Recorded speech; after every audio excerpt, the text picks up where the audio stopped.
রমজান মানে হলো রোজা রাখা, তারাবির নামাজ পড়া, আর সাহরি খাওয়া, ইফতার খাওয়া, ব্যাস। রোজা, তারাবি, সাহরি, ইফতার, এই 4 জিনিসের নাম হলো আমাদের মুসলমানদের রমজান মাস। আমাদের প্রিয় নবী সাল্লাল্লাহু আলাইহি ওয়াসাল্লাম রমজান মাসে এই 4 কাজের বাইরে আরো অনেক আমল, অনেক কর্মসূচি, অনেক কার্যতালিকা, অনেক আমলের তালিকা তিনি আমাদেরকে দিয়েছেন, যেটা আমরা মুসলমানরা অনেকেই জানি না। তো আজ আমরা নবী করিম সাল্লাল্লাহু আলাইহি সাল্লাম আমাদেরকে রমজান মাসে যে সমস্ত আমল করতে বলেছেন, আমরা সেই সমস্ত আমলের কথা আপনাদের সঙ্গে সংক্ষেপে শেয়ার করব ইনশাআল্লাহ। কারণ আমি নবী করিম সাল্লাল্লাহু আলাইহি সাল্লামের হাদিস থেকে এবং কোরআনে করিম থেকেও আমলের কথা আপনাদের সঙ্গে শেয়ার করব ইনশাআল্লাহ, যার সবগুলোই রমাদানের জন্য স্পেশাল, তবে অনেকগুলো রমজানের বাইরের সময়ও আমাদের পালনীয় এবং করণীয়।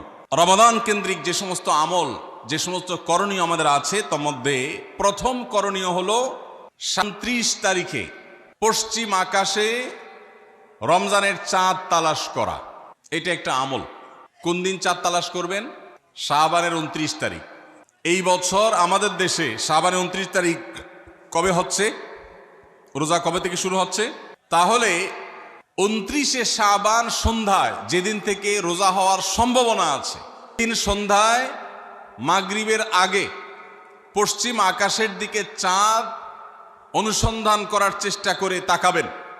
পশ্চিম আকাশে চাঁদ অনুসন্ধান করার জন্য যদি চেষ্টা করেন, একটু খোঁজার চেষ্টা করেন, চাঁদ দেখতে যদি পান তো ভালো, এমনকি যদি চাঁদ দেখতে নাও পান, চাঁদ দেখার চেষ্টা যে করেছেন এর কারণ আপনার আমল নামাতে সওয়াব লেখা হবে, একটা সুন্নত আদায় করার সওয়াব।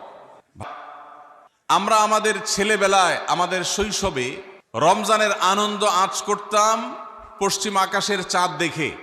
ঈদের আনন্দের সূচনা এবং শুরুই হতো ঈদের চাঁদ দেখার মধ্য দিয়ে।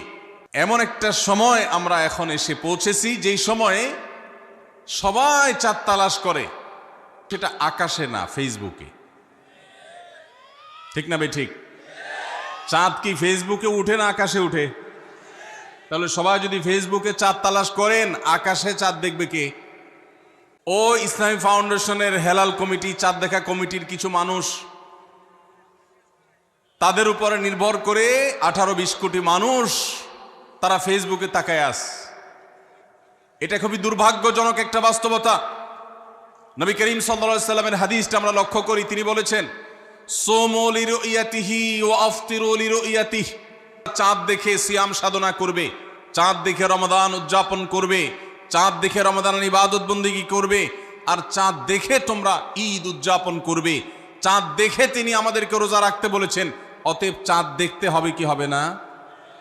ভাইরা আমার, বিলুপ্ত হওয়া মৃত প্রায় সুন্নাহগুলোর মধ্যে থেকে একটা হলো চাঁদ তালাশ করার সুন্নাহ। এটা ফরজে কিফায়া, মুসলিম সমাজের কেউ যদি না করে সবাই গুনাহগার হবে। এটা খুবই রিস্কি একটা বিষয়, দুর্ভাগ্যজনক একটা বিষয় যে 20 কোটি মানুষের রমজান মাত্র মুষ্টিমেয় কয়েকজন মানুষের দেখার উপর নির্ভর করবে। ভাইরা আমার, আমরা পশ্চিম আকাশে চাঁদ দেখার চেষ্টা করব ইনশাআল্লাহ। যদি চাঁদ দেখতে পান আপনি, নবী সাল্লাল্লাহু আলাইহি সাল্লামের সেখানে একটা দোয়া পড়বেন, আল্লাহুম্মা আহিল্লাহু আলাইনা বিল ইয়ুমনি ওয়াল ঈমান ওয়াস সালামাতি ওয়াল ইসলাম রব্বি ওয়া রাব্বুকাল্লাহ। চাঁদকে লক্ষ্য করে বলবেন, চাঁদের সাথে কথা বলবেন। চাঁদ আপনার কথা হয়তো বুঝবে না, কিন্তু আল্লাহর এরকম সৃষ্টি যারা আমাদের কথা বুঝতে পায় না, তাদেরকে লক্ষ্য করে কিছু বলার মানে হলো আপনি মূলত আপনার মনের আকুতিকে প্রকাশ করছেন। চাঁদকে লক্ষ্য করে নবী সাল্লাল্লাহু আলাইহি সাল্লাম চাঁদ দেখলে পড়তেন, আল্লাহুম্মা আহিল্লাহু আলাইনা বিল ইয়ুমনি ওয়াল ঈমান। হে আল্লাহ, এই যে চাঁদ আমি দেখতে পাচ্ছি, এই চাঁদের পুরো মাসটাকে যে আমার জন্য বরকত এবং ঈমান দিয়ে পরিপূর্ণ করে দিন। এই চাঁদ পুরো মাস জুড়ে থাকবে, অতএব এই পুরো মাস জুড়ে এই চন্দ্র মাসে আমি আপনার কাছে আমার জীবনে প্রভূত বরকত, কল্যাণ এবং ঈমান আপনার কাছ থেকে চাই। ওয়াস সালামাতি ওয়াল ইসলাম, এবং আমি নিরাপত্তা চাই। এই চাঁদ, এই চন্দ্র মাস আমার জন্য যেন নিরাপদ হয়, ইসলামের সাথে যেন এই মাস আমি অতিবাহিত করতে পারি, ঈমানের সাথে যেন অটল অবিচল থাকতে পারি, রব্বি ওয়া রাব্বুকাল্লাহ, হে চাঁদ তোমার সৃষ্টিকর্তা পালনকর্তা আর আমারও পালনকর্তা এক আল্লাহ। ভাইরা আমার, চাঁদ দেখার চেষ্টা করা যাবে তো ইনশাআল্লাহ? সোশ্যাল মিডিয়াতে আপনি চাঁদের খবর খোঁজেন, দোষ নাই। সবাই যদি সোশ্যাল মিডিয়াতে চলে যায়, পশ্চিম আকাশে চাঁদটা দেখবে কে? দুর্ভাগ্য। মসজিদ মাদ্রাসার ছাত্ররা, ওলামা একরাম, তারাও চাঁদ তালাশ করতে দেখা যায় খুবই কম, খুবই নগণ্য। আল্লাহ তাআলা আমাদের সবাইকে মৃত প্রায় সুন্নাহকে জিন্দা করার তৌফিক দান করুন। 29 রমাদান শুক্রবারে হবে না শনিবারে হবে? কে কে চাঁদ দেখবেন হাত তোলেন। আল্লাহ আমাদের সবাইকে চাঁদ দেখার তৌফিক দান করুন। মৃত সুন্নাহকে জিন্দা করার নিয়ে তো চাঁদ দেখবেন ইনশাআল্লাহ। আল্লাহ আমাদের সবাইকে আমল করার তৌফিক দান করুন। ভাইরা আমার, তাহলে রমজান কেন্দ্রিক প্রথম আমল পেয়ে গেলাম, প্রথম কর্মসূচি পেয়ে গেলাম, সেটা হলো শাবানের শেষ তারিখে পশ্চিম আকাশে চাঁদ তালাশ করবো ইনশাআল্লাহ। নাম্বার 2, রমজানের দ্বিতীয় আমল, যেটা রমজানের প্রধান আমল মূলত কি সেটা বলেন দেখি। রমজানের প্রধান আমল কি ভাই? রোজা রাখা। মাশাআল্লাহ, উত্তর সঠিক। রমজান মাসের প্রধান আমল হলো রোজা রাখা। রোজা রাখার চাইতে এ মাসের বড় কোনো আমল হতে পারে না। রোজা রাখা রমজানের সুন্নত না মুস্তাহাব? ফরজ। ফরজ মানে হলো আল্লাহর সেই নির্দেশ, যেই নির্দেশ লঙ্ঘন করলে জাহান্নামের শাস্তি অবধারিত, জাহান্নামের শাস্তি এড়ানো যাবে না, যে নির্দেশ মান্য করা আবশ্যক, এরকম একটি ফরজ। ইসলামের স্তম্ভ কয়টা ভাই? নবী করিম সাল্লাল্লাহু আলাইহি সাল্লাম বলেছেন, বুনিয়াল ইসলামু আলা খামস, ইসলাম দাঁড়িয়ে আছে 5টি ফাউন্ডেশনের উপরে, 5টি খুঁটির উপরে, 5টি ভিত্তির উপরে। সেই 5টি ভিত্তির 1 নম্বর হলো শাহাদাতি আল্লাহ ইলাহা ইল্লাল্লাহ ওয়া আন্না মুহাম্মাদান রাসূলুল্লাহ, আল্লাহ ছাড়া ইবাদত এবং উপাসনার উপযুক্ত আর কেউ নাই, আর মুহাম্মদ সাল্লাল্লাহু আলাইহি সাল্লাম আল্লাহর পাঠানো রাসূল, এই কথার সাক্ষ্য মুখে দেওয়া, এটা হলো 1 নম্বর স্তম্ভ। স্তম্ভ নম্বর 2, 5 ওয়াক্ত নামাজ আদায় করা। স্তম্ভ নম্বর 3, যাকাতকে আল্লাহ সামর্থ্য দিয়েছেন, সচ্ছলতা দিয়েছেন। স্তম্ভ নম্বর 4, হজ করা। স্তম্ভ নম্বর 5, রমজানের রোজা রাখা। তবে অনেক হাদিসে রমজানের রোজাকে 4 নম্বরে আর হজকে 5 নম্বরে রাখা হয়েছে। রমজান মাসের রোজা রাখা এটা শুধু ফরজ না, মৌলিক ফরজ। নবী করিম সাল্লাল্লাহু আলাইহি সাল্লাম বলেছেন, যদি কেউ জীবনে একটি রোজাও শরিয়া গ্রাহ্য ওজর ছাড়া কেউ যদি ভঙ্গ করে, রোজা না রাখে, রমজানের পরে যদি সে সারা জীবনও রোজা রাখে, দায়মুক্ত হয়তো হয়ে যাবে, সে কাজা আদায় করেছে, কাফারা আদায় করেছে, দায়মুক্ত হয়তো হয়ে যাবে, কিন্তু রমজানের একটা রোজা রেখে আল্লাহর কাছে যে পরিমাণ মর্যাদার অধিকারী হওয়ার কথা, সারা জীবন রোজা রেখেও রমজানের ওই একটা রোজার ক্ষতিপূরণ করা সম্ভব নয়। এই জন্য সবাই রমজান মাসে ফরজ রোজা রাখবো তো ইনশাআল্লাহ। সকল প্রাপ্তবয়স্ক সুস্থ ইমানদারের জন্য রমজানের রোজা রাখা ফরজ। ভাইরা আমার, পৃথিবীতে আজ অনেক বিজ্ঞানী রোজা বা ফাস্টিং এর উপরে গবেষণা করে অনেক বড় বড় পদক, অনেক বড় বড় পুরস্কার জিতেছে। এখন ডাক্তাররাও আমাদেরকে বলে যে একটা সময় আমরা যেন ফাস্টিং করি, একটা সময় আমরা যেন না খেয়ে থাকি, এটা আমাদের স্বাস্থ্যের জন্য ভালো। সাল্লাল্লাহু আলাইহি সাল্লাম সেই 1500 বছর আগে আল্লাহর দেয়া বিধান আমাদেরকে জানিয়েছেন। রমজানে পুরো মাস রোজা, শাবানে মুহররমে বেশি বেশি নফল রোজা, সোমবার বৃহস্পতিবার সাপ্তাহিক রোজা, চাঁদের 13, 14, 15 আইয়ামে বীজের মাসিক রোজা। নিয়মিতভাবে এই রোজা, এই সিয়ামগুলো যদি পালন করি আমরা, তাহলে আল্লাহর সন্তুষ্টি এবং জান্নাত লাভ যেমন হবে, ঠিক একইভাবে আমরা দুনিয়াতে সুস্থ সবল থাকতে পারবো। আমাদের শরীরে অতিরিক্ত যে চর্বি তৈরি হয়, বিশেষ করে আজকের বিশ্ব বাস্তবতায়, এই চর্বিগুলোকে বার্ন করার জন্য রোজার কোনো বিকল্প নাই। চর্বি বার্নের উদ্দেশ্যে রোজা রাখলে সে রোজা রোজা নয়। আমাদের উদ্দেশ্য হবে আল্লাহর সন্তুষ্টি অর্জন, পাশাপাশি পার্থিব উপকারিতা এমনি পেয়ে যাব। আল্লাহ আমাদের সবাইকে রমজান রোজা রাখার তৌফিক দান করুন। ভাইরা আমার, নবী করিম সাল্লাল্লাহু আলাইহি ওয়াসাল্লাম তিনি বলেছেন, যে ব্যক্তি রমজানে ঈমান এবং ইখলাসের সাথে আল্লাহকে খুশি করবার জন্য রমজান রোজা রাখবে, আল্লাহ তার পূর্বের সমস্ত গুনাহ মাফ করে দিবেন। যুবক আছেন গ্যাস্ট্রিকের অজুহাতে, অনেকে আছেন প্লাস্টিকের অজুহাতে রোজা রাখেন না। কারো গ্যাস্ট্রিক, কারো প্লাস্টিক।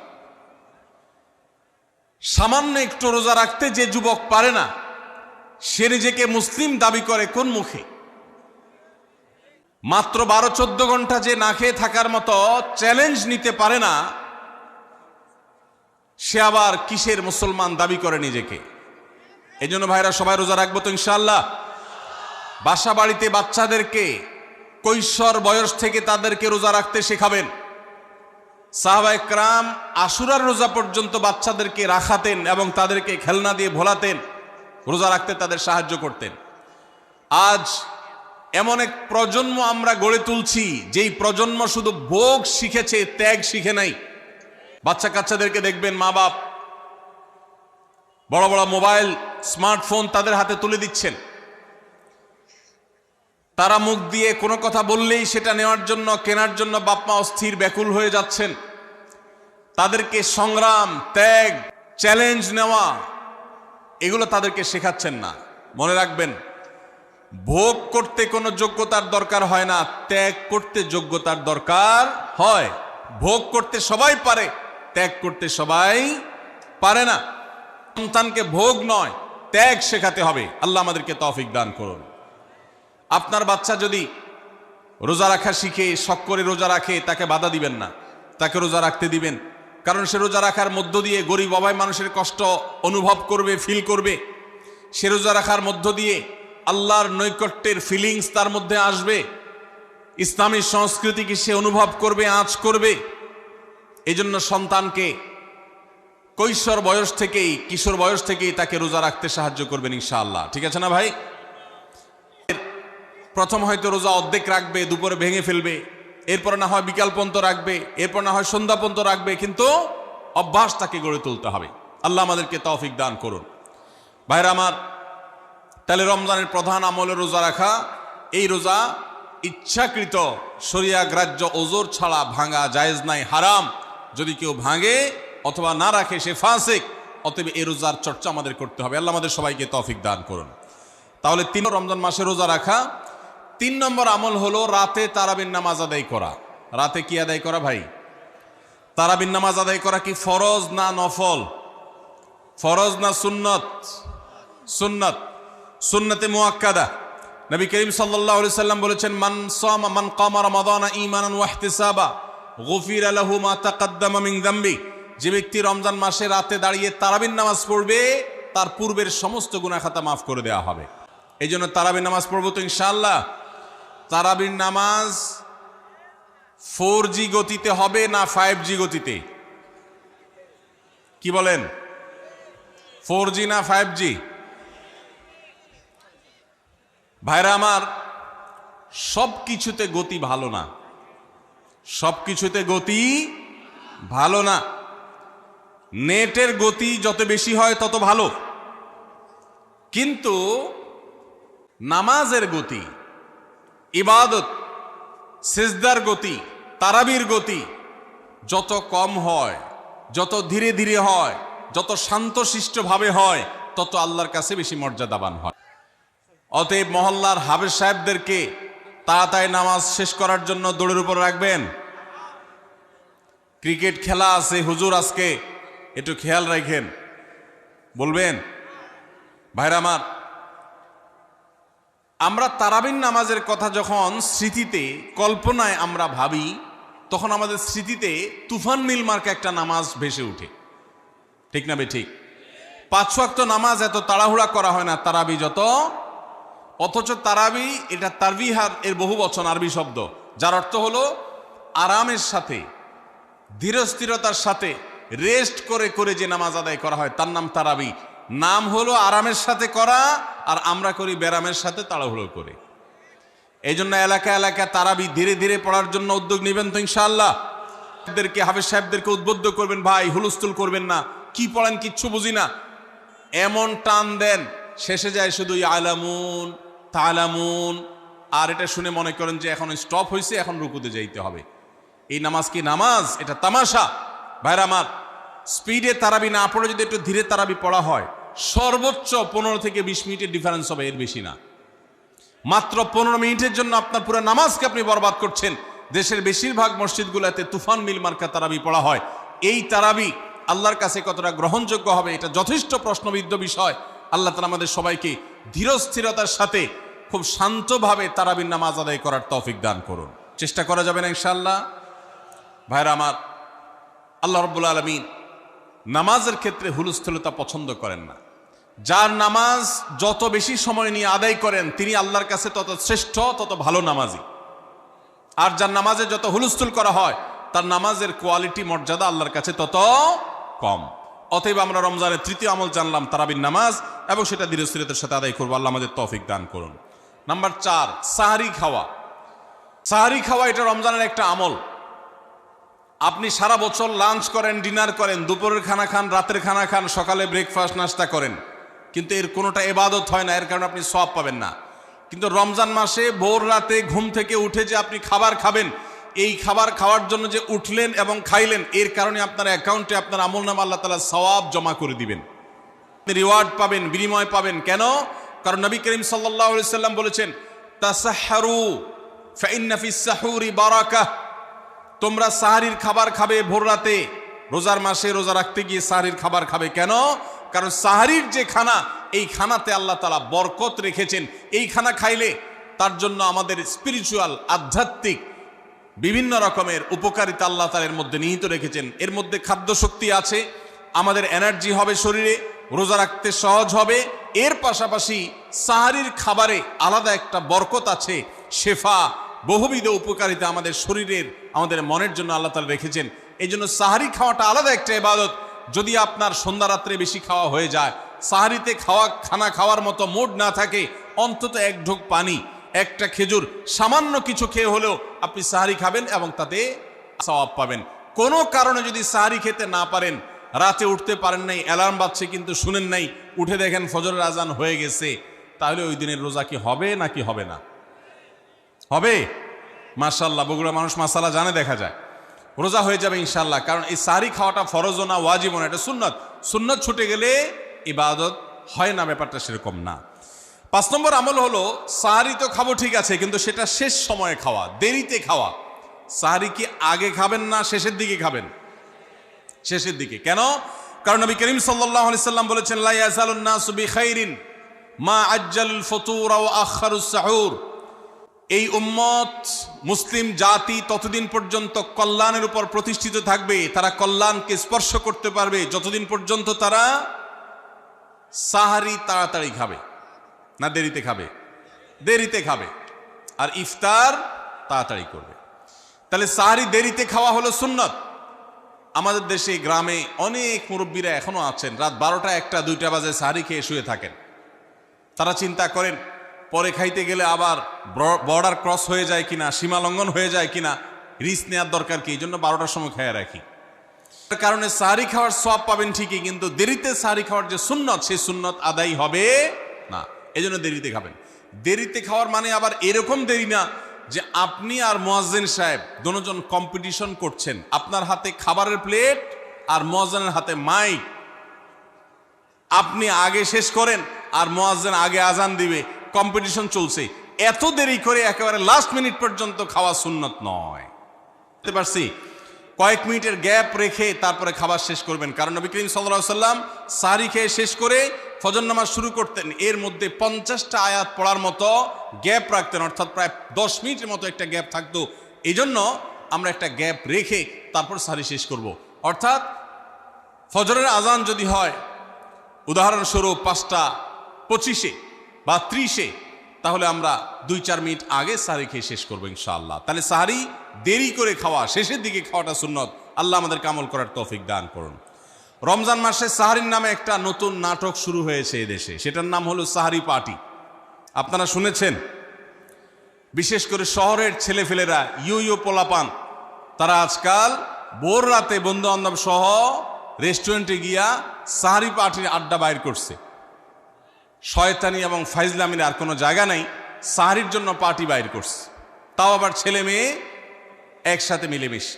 ভাইরা আমার, সাহারি খাওয়া ইবাদত, এবং সাহারির এই সময়টা দোয়া কবুলের সময়, তাহাজ্জুদের সময়।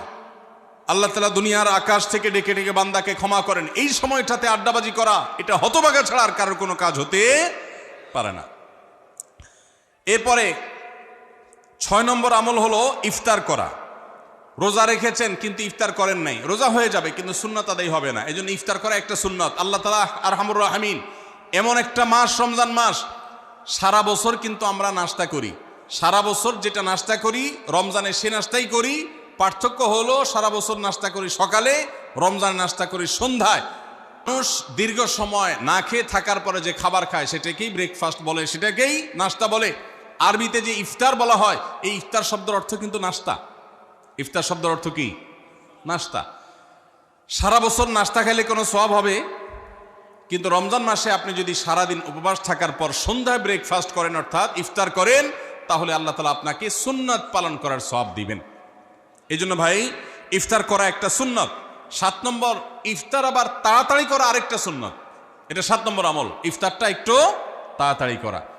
তাড়াতাড়ি করা মানে কি? সূর্য ডুবার 2-4 মিনিট আগে। কি বলেন? তাহলে তাড়াতাড়ি কেমনে হলো? তাড়াতাড়ি মানে হলো সূর্য ডুবার সাথে সাথে করা, বিলম্ব বা দেরি না করা। নবী করিম সাল্লাল্লাহু আলাইহি ওয়াসাল্লামের ওই হাদিস আবারও আমরা স্মরণ করি। তিনি বলেছেন, লা ইয়াজালুন নাসু বিখাইরিন মা আজ্জালুল ফুতুর ওয়া আখারুস সুহুর। এই মানুষ, এই উম্মত ততদিন কল্যাণের উপরে প্রতিষ্ঠিত থাকবে যতদিন তারা ইফতার তাড়াতাড়ি করবে আর সাহরি দেরিতে করবে। ইফতার তাড়াতাড়ি করা এর মানে হলো সূর্য ডুবছে আর দেরি করবেন না। শিয়ারা এবং ইহুদিরা, তাদের মধ্যে রোজা আছে, ফাস্টিং আছে, তারা সেই রোজায় ইফতার করে হলো চতুর্দিক অন্ধকার হয়ে যাওয়ার পর, সূর্য ডুবার পর পর ইফতার করে না। তো এই জন্য নবী সাল্লাল্লাহু আলাইহি সাল্লামের আদর্শ হলো তার বিপরীত, অর্থাৎ সূর্য ডুবার পর পর ইফতার করে ফেলা, অতিরিক্ত বিলম্ব না করা। আল্লাহ আমাদেরকে আমলের তৌফিক দান করুন। 8 নম্বর আমল হলো ইফতারের দোয়া পড়া। ইফতারের দোয়া জানা আছে ভাই? কি দোয়া? আমরা একটা দোয়া কমন জানি বাংলাদেশে মানুষ, সেটা হলো আল্লাহুম্মা লাকা সুমতু আলা রিজকিকা আফতারতু। এটাও হাদিসে বর্ণিত হয়েছে, কিন্তু হাদিসের সনদ নিয়ে অনেকে কোনোটা নিয়ে আলাপ তুলেছেন, প্রশ্ন তুলেছেন। আল্লাহুম্মা লাকা সুমতু মানে হলো, হে আল্লাহ, আপনার উদ্দেশ্যে রোজা রেখেছি, ওয়া আলা রিজকিকা আফতারতু, এবং আপনার দেওয়া রিজিক দিয়ে ইফতার করেছি। আর ইফতারের আরেকটা দোয়া হলো যাহাবাজ জামা ওয়াবতাল্লাতিল উরুক ওয়া সাবাতাল আজরু ইনশাআল্লাহ। এটা একটা দোয়া। যদি এগুলো দোয়ামূলক নয়, আমরা দোয়া বলছি, এটা মূলত আল্লাহর কাছ থেকে একটা প্রত্যাশা। এর অর্থ হলো যাহাবাজ জামা, আমার পিপাসা দূর হয়ে গেছে, ওয়াবতাল্লাতিল উরুক, আমার শিরা উপশিরাগুলো সব সিক্ত হয়ে গেছে, ওয়াসাবাতাল আজরু ইনশাআল্লাহ, এবং আল্লাহ চাহেন তো এই রোজার বিনিময় আমার সাব্যস্ত হয়ে গেছে আল্লাহর কাছে, এটা স্থির হয়ে গেছে। এটা হলো ইফতারের দোয়া। ইফতারের দোয়াটা কি ইফতারের আগে করব না পরে করব? ইফতারের দোয়াটা যারা ইফতারের আগে করার পক্ষে তারা হাত তোলেন। অল্প সংখ্যক মানুষ। আর বাকিরা সবাই কি পরের পক্ষে না মাঝখানের পক্ষেও আছেন লোক? সব পরের। মাশাআল্লাহ, সব সূক্ষ্ম সূক্ষ্ম মাসআলা দেখি গাবতলী মানুষ জানে, মাশাআল্লাহ, অনেক অগ্রসর দেখা যায়। আল্লাহ আমাদের সবাইকে দ্বীনের জন্য কবুল এবং মঞ্জুর করুন। মাশাআল্লাহ। ভাইরা আমার, ইফতারের দোয়াটা ইফতারের পরে করতে হয়, যেটা বেশিরভাগ মানুষ জানে না, কিন্তু আমি অবাক হলাম যে এখানে বেশিরভাগ মানুষ আপনারা জানেন। মাশাআল্লাহ, নলেজেবল মানুষ, বোঝা গেছে। ইফতারের দোয়ার অর্থের দিকে তাকালেই তো বোঝা যায় এটা আগে না পরে। অর্থের মধ্যে তাকালে আমরা দেখতে পাচ্ছি যে আল্লাহ শিরা উপশিরা সিক্ত হয়ে গেছে, পিপাসা দূর হয়ে গেছে, এগুলো তো ইফতারের পরেই হয়। অবশ্য আমি অর্থ আগে বলে দিছি, সেটা দেখে হয়তো আপনারা অনেকে বুঝে ফেলছেন। মাশাআল্লাহ। তো যাই হোক, ইফতারের শুরুতে বিসমিল্লাহ বলে ইফতার করব, আর শেষে এই দোয়া পড়ব। আল্লাহ আমাদেরকে আমলের তৌফিক দান করুন। 9 নম্বর হলো সাহরি এবং ইফতারে খেজুর খাওয়া। খেজুর দিয়ে সাহরি ইফতার করা। ইফতারে আপনি অন্য যা খান না খান, খেজুর দিয়ে খাবেন। নবী সাল্লাল্লাহু আলাইহি সাল্লাম আদা পাকা আদা খেজুর দিয়ে ইফতার করতেন, যেটাকে রোতাব বলা হয়। আর যেটা না পাওয়া যেত সাধারণ যে কোনো খেজুর, সেটাও না পাওয়া গেলে একটু পানি খেয়ে তারপর তিনি ইফতার করতেন। আমরা ইফতারে খেজুর খেতে হয় সুন্নাহ, এটা আমরা জানি, কিন্তু যেটা জানি না সেটা হলো সাহরিতে খেজুর খাওয়া। ভোর রাতে সাহরিতে খেজুর খাওয়া সুন্নত, এটা আগে কে কে জানতেন? হাত তোলেন। আগে জানতেন? মাশাআল্লাহ, হাত নামান। গত বছর রমজানে সাহরিতে ভাত তরকারি যাই খাইছেন না খাইছেন, একটা হলো খেজুর খাইছেন, কারা কারা হাত তোলেন? মাশাআল্লাহ। এদিকে সব আমল করা মানুষ, মাশাআল্লাহ। তাহলে তার ওয়াজ টোয়াজের কোনো দরকার নাই। এত নলেজেবল মানুষ, এত আমলদার মানুষ যদি এলাকায় থাকে তাহলে ওয়াজের দরকারটা কি? আল্লাহ আমাদের সবাইকে আমলের তৌফিক দান করুন। ভাইরা আমার, ইফতারে খেজুর খাওয়া যেমন সুন্নাত, সাহরিতেও খেজুর খাওয়া সুন্নাত, কিন্তু খেজুর খাওয়া কোনো ফরজ ওয়াজিব না। খেজুরের দাম বেশি হয়ে গেছে, আপনি কিন্তু অপারক। যদি একটা খেজুরও পুরো রমজানে না খান আপনার রোজার কোনো অসুবিধা হবে। তবে নবী সাল্লাল্লাহু আলাইহি সাল্লাম যেহেতু ইফতার এবং সাহরিতে খেজুর খেতেন, আর খেজুরে প্রচুর পরিমাণ সুগার আছে, উপকারী, যেটা মানুষের স্বাস্থ্যের জন্য উপকারী, প্রচুর পরিমাণ এনার্জি আছে, খাদ্য শক্তি আছে, সারাদিন রোজা রেখে আমাদের যে সুগারের ঘাটতি হয় সেটা পূরণ করার জন্য সহায়ক হয়। এই জন্য সাহরি এবং ইফতারে খেজুর খাওয়া এমনিতেও উপকারী। আর নবী সাল্লাল্লাহু আলাইহি সাল্লামের সুন্নাত, তিনি বলেছেন নি'মা সাহুরুল মুমিনি আত-তামার, ইমানদারের সাহারির আইটেমের মধ্যে সবচেয়ে বেস্ট উত্তম হলো খেজুর। এই জন্য অন্য যাই খান না খান একটু হলো, এক পিস হলো খেজুর খাবেন, ইনশাআল্লাহ সুন্নাত আদায় করার নিয়তে খেলে এই সুন্নাতটা আদায় হয়ে যাবে, আল্লাহ তাআলা তা চাহেন। তো 9 নম্বর আমল পেলাম হলো সাহরি এবং ইফতারিতে খেজুর খাওয়া। 10 নম্বর আমল হলো সকল প্রকার পাপাচার বর্জন করা, গুনাহের কাজ থেকে বিরত থাকা। এইটা হলো রমজান মাসের দ্বিতীয় সর্বোচ্চ গুরুত্বপূর্ণ আমল। সিরিয়ালে আমরা 10 নম্বরে বলেছি, কিন্তু 27টা রমজানের স্পেশাল আমলের মধ্যে সবচেয়ে গুরুত্বপূর্ণ আমল হলো রোজা রাখা, আর দ্বিতীয় সর্বোচ্চ গুরুত্বপূর্ণ আমল হলো সব ধরনের পাপাচার বর্জন করা, গুনাহের কাজ ত্যাগ করা। যদি কেউ রমজানে রোজা রাখে আবার চোখ দিয়ে হারাম জিনিস মোবাইলে দেখে, স্ক্রিনে দেখে, পত্রিকার পাতায় দেখে, অফলাইনে দেখে, পরনারীর দিকে তাকায় থাকে, সে যদি কান দিয়া হারাম জিনিস শুনে, গান বাদ্য এই সমস্ত কিছু সে যদি উপভোগ করে, তাহলে তার এই রোজা আর উপোস থাকার মধ্যে কোনো পার্থক্য। মনে রাখবেন, রোজা শুধু পেটের হয় না, রোজা চোখের হয়, কানের হয়, রোজা হাতের হয়, রোজা মুখের হয়, রোজা শরীরের প্রত্যেকটা অঙ্গ প্রত্যঙ্গের হয়। একজন মানুষ যখন তার পুরো শরীরের রোজা করে, সে যখন সকল অঙ্গ প্রত্যঙ্গ দিয়ে আল্লাহর আনুগত্য করে, আল্লাহর নাফরমানি থেকে বেরিয়ে আসে, তখন সে সত্যিকারের রোজাদার হয়। আর যে শুধুমাত্র দিনের বেলায় পানাহার বর্জন করে, যৌনাচার বর্জন করে, আর সমস্ত পাপাচার অপকর্ম সে যথারীতি অন্য সময়ের মতো রমজান মাসেও করে, এই রোজাদার পেটের রোজা রেখেছে কিন্তু তার শরীরের অন্য অন্য অঙ্গ প্রত্যঙ্গগুলো আল্লাহর কথা শুনে নাই, সো সেগুলো কিন্তু রোজা রাখে নাই। এই রোজা আল্লাহর কাছে মাকবুল এবং গ্রহণযোগ্য রোজা হতে পারে না। অতএব আমরা রমজান মাসে সব ধরনের গুনাহের কাজ বর্জন করবো তো ইনশাআল্লাহ। প্রিয় ভাইরা আমার, রোজা কিন্তু আমাদের সাথে কথা বলে, তার ভাষা আমরা অনেকে জানি না, কি বলে সেটা অনেকে বুঝি না, কিন্তু রোজা আমাদের সাথে কথা বলে। কি কথা? সিয়াম শব্দের অর্থ, আমরা যেটাকে রোজা বলছি সেটা কোরআনের ভাষায় বলা হয় সিয়াম, হাদিসে বলা হয়েছে সেটাকে সওম বা সিয়াম। এই সওম বা সিয়াম একই শব্দ, এর অর্থ হলো বিরত থাকা। এর অর্থ হলো কি ভাই? বিরত থাকা, ব্রেক দিতে জানা। আল্লাহ রাব্বুল আলামিন রোজার মতো ইবাদত দিয়েছেন আমাদেরকে জীবনে ব্রেক দেওয়ার অভ্যাস গড়ে তোলার জন্য। আমরা যেন ব্রেক দিতে শিখি, আমরা যেন থামতে শিখি, আমরা যেন নিজেদেরকে নিয়ন্ত্রণ করতে শিখি। ইসলামের যে বৈশিষ্ট্য, ইসলামের যে বিউটি, ইসলামের যে সৌন্দর্য, এটা হলো ইসলাম পৃথিবীর মানুষকে আত্মনিয়ন্ত্রণ করবার কথা বলে। আজ ভোগবাদী পৃথিবীর যেদিকে তাকাবেন, চতুর্দিকে দেখতে পাবেন শুধু ভোগের হাতছানি। দুনিয়াটা মস্ত বড়, খাও দাও আর ফুর্তি করো, শুধুমাত্র ফুর্তি ফুর্তি এবং ফুর্তি, ভোগ এবং ভোগ এবং ভোগ। গোটা পৃথিবী আপনাকে ভোগের কথা বলবে, ত্যাগের কথা বলবে না। ইসলাম আপনাকে ত্যাগের কথা বলে। আপনি ঈদ উদযাপন করবেন, ঈদ উল ফিতর, সেখানে পর্যন্ত ইসলাম বলে আগে গরিবের বাসায় ফিতরা পৌঁছাবে, তারপর তুমি ঈদগাহে যাবে, ঈদের আনন্দ করবে। আপনি কোরবানির ঈদে পশু জবাই করে গোশত খাবেন, উৎসব করবেন, ইসলাম বলে ভালো কথা, তুমি উৎসব করবে, তোমাকে উৎসব করতেই দেওয়া হয়েছে, কিন্তু আগে গরিবের বাসায়ও গোশত পাঠাবে ঈদের, সেটা নিশ্চিত করবে, তার পাশাপাশি তুমি ঈদ উদযাপন করবে। আমরা যে রমজানের রোজা রাখি, এই রোজা আমাদেরকে বিরত থাকার কথা বলে। সেই বিরত থাকাটা কি?